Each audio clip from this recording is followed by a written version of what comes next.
क्रम कसा आहे हो? तर अध्यक्ष महाराज, मी जे सांगत होतो, एक एक मिनिट, 5 मिनिट 5 मिनिट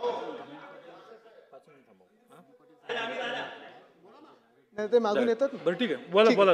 अध्यक्ष महाराज, मी जे सांगत होतो की गेले 2-2.5 वर्ष या महाराष्ट्रामध्ये जिथे 50% शहरं आहेत, 50% आपली लोकसंख्या शहरांमध्ये राहते, इथे प्रशासक बसवलेले आहेत. प्रशासक बसवल्यानंतर साधारणपणे स्थानिक नागरिकांनी, सामान्य माणसांनी, प्रत्येक व्यक्तीने जायचं कोणाकडे? नगरसेवकाकडे जायचं, आमदाराकडे जायचं, खासदाराकडे जायचं. आणि मग नगरसेवक नसल्यानंतर गटर वॉटर मीटर हे प्रश्न सोडवणार तरी कोण? वेगळ्या वेगळ्या शहरांमध्ये आपली आपली पद्धत आहे, प्रशासनाची पद्धत असते.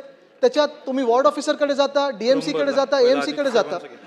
पण हे सगळं करून देखील प्रश्न काही सुटत नाही. अनेक टेंडर अशी काढली जातात, अनेक कामं अशी काढली जातात जिथे आपल्याला दिसतं, स्पष्टपणे दिसतं. आणि मग काही सत्ताधारी पक्षातले लोक हा विषय घेतात, काही आम्ही विषय घेतो की कुठे ना कुठेतरी गफलत झालेली आहे, घोळ झालेला आहे, घोटाळा झालेला आहे, गडबड झालेली आहे. आणि ही सगळी गडबड ह्याच्या मागे नक्की कोण आहे, तर हे कोणी उत्तर द्यायला पुढे येत नाही. मुळात जनप्रतिनिधी नसल्यामुळे, लोकातून निवडून आलेले प्रतिनिधी नसल्यामुळे ह्यांना काही पडलेलीच नाहीये. अधिकारी आपल्या सहीवर चालवत आहेत, आपलं आपलं प्रत्येक ठिकाणी मंडळ बनवलेलं आहे. आणि हे सगळं पाहिल्यानंतर अध्यक्ष महोदय, मला 2 ओळी मी ज्या काही आता पाहिल्या होत्या त्या लक्षात येतात. परिस्थिती शहरांची बघा कशी आहे.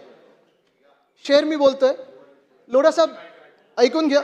लगाकर आग शहर को बादशाह ने ये कहा, लगाकर आग शहर को बादशाह ने ये कहा, उठा है दिल में तमाशे का शौक बहुत, उठा है दिल में आज तमाशे का शौक बहुत, झुका के सर, म्हणजे हे सगळे अधिकारी, झुका के सर सभी शाहपरस्त बोल उठे, हुजूर का शौक सलामत रहे, शहर और भी बहुत है.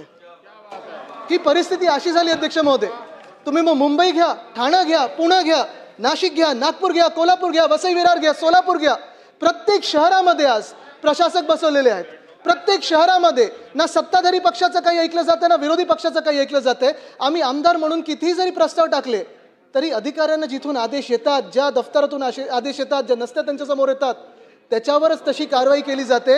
अध्यक्ष महोदय, जर हे प्रशासक असतील, जर ही मंडळ जे बनवले त्यांनी अधिकाऱ्यांचं, जर हे जनतेचं ऐकणार नसतील, जर हे आमदारांचं ऐकणार नसतील, खासदारांचं ऐकणार नसतील, तर नक्की हे शहर चालले तरी कुठे आणि आपलं राज्य चालले तरी कुठे? हा विचार करण्याचा आपल्याला गरज आहे. अनेक गोष्टी ज्या आम्ही उचलत आलेलो आणि हे मी नेहमी सतत सांगतो की दोन्ही बाजूचे आमदार, आम्ही जनतेतून निवडून आलेलो आहेत. अनेक लोकांनी इथे आणि इथे